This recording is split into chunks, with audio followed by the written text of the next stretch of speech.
सरकारी अराजियात हो या वक्फ अराजियात, बेईमान और धोखेबाजों की सरगर्मियां जारी हैं। सबरबाद पुलिस ने ऐसे 3 अफराद को गिरफ्तार किया है जो जाली हुकूमत के अहकाम होने का दावा करते हुए गंडीपेट के पास 10 एकड़ अराजी की मुबैना फरोख्त में मुलविस पाए गए। बताया जाता है कि तकरीबन 3.5 करोड़ रुपए फी एकड़ के हिसाब से अराजी फरोख्त करने की कोशिश की गई। इस टोली में वाईसीपी का साबिक रुकन असेंबली बी ब्रह्मा नायडू भी मुलविस बताया गया है, लेकिन वो मफरूर है। पुलिस उसकी तलाश कर रही है। ఫేక్ జీవోస్ క్రియేట్ చేసి అది వాట్సాప్ గ్రూపుల్లో సర్క్యులేట్ చేసి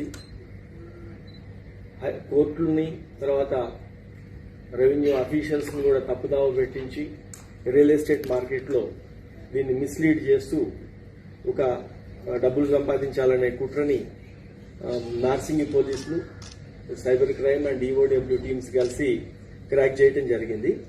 విషయాల్లోకి వస్తే గండిపేటలో సర్వే నెంబర్ 18లో 104 ఎకరాల 25 గుంటల ప్రభుత్వ భూమి ఉంది.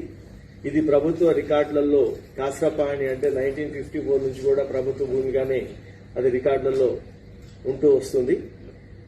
దీన్ని అదే ఊరు సంబంధించిన నిమ్మల దశరథ్ అని చెప్పి ఆ గ్రామస్తుల్లో ఒక కుటుంబం దాంట్లోకి అప్పుడప్పుడు మధ్యలో వచ్చిపోతూ ఒక 10 ఎకరాలని ఇది మాకే వస్తుంది అని చెప్పి ఒకటి ఫాల్స్ క్లెయిమ్ కూడా స్టార్ట్ చేయటం, రెవెన్యూ అఫీషియల్స్ వాళ్ళని ఖాళీ చేయించాలనే ప్రయత్నం చేస్తున్నారని తెలుసుకొని 2012లో హైకోర్టులో ఒక రిట్ పిటిషన్ కూడా ఫైల్ చేయడం జరిగింది. ఆ రిట్ పిటిషన్ పెండింగ్ ఉన్నప్పుడే ఈ నిమ్మల ఫ్యామిలీ సంబంధించిన వాళ్ళు రుద్రరాజు రామకృష్ణరాజు అని చెప్పి ఒక వ్యక్తికి అగ్రిమెంట్ చేయటం, ఆ వ్యక్తి దాన్ని ఫాలో అప్ చేస్తూ